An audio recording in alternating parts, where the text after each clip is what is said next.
A single candle in a dark nave can feel like a contradiction.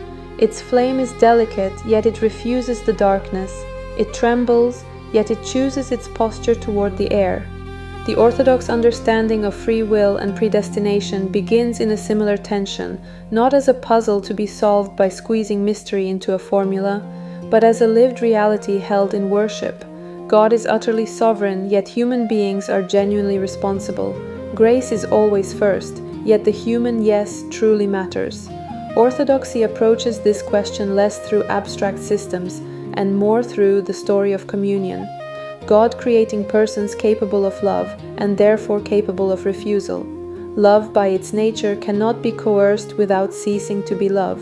So the Church speaks confidently of God's initiative, providence, and foreknowledge, while guarding the reality that each person's movement toward God is personal, free, and meaningful.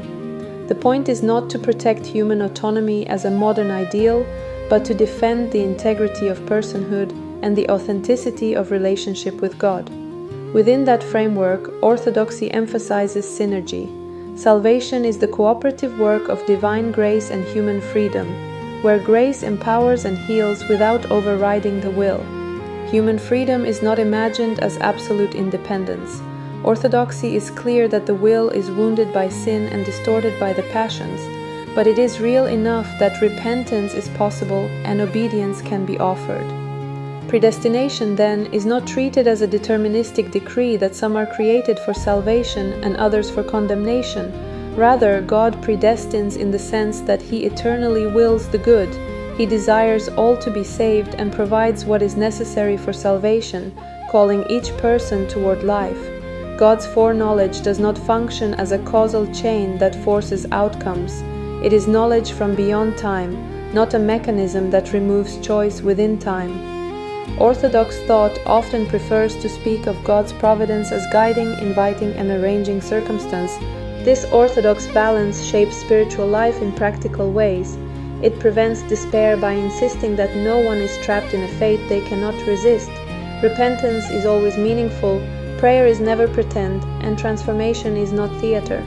At the same time, it blocks pride by insisting that every genuine step toward God is already sustained by God's mercy, not earned by self-generated virtue.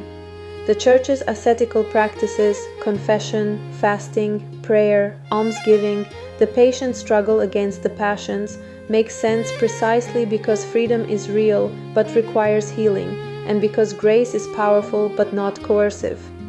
In the end, Orthodoxy treats the question of free will and predestination less like a courtroom verdict and more like a medical and relational mystery. God is the physician who provides the cure, yet the person must consent to be treated. God knows every wound, yet still honors the patient as a person, not a project. The result is a theological posture that is both humble and hopeful. Everything depends on God, and therefore we can trust. Our choices truly matter, and therefore we must respond.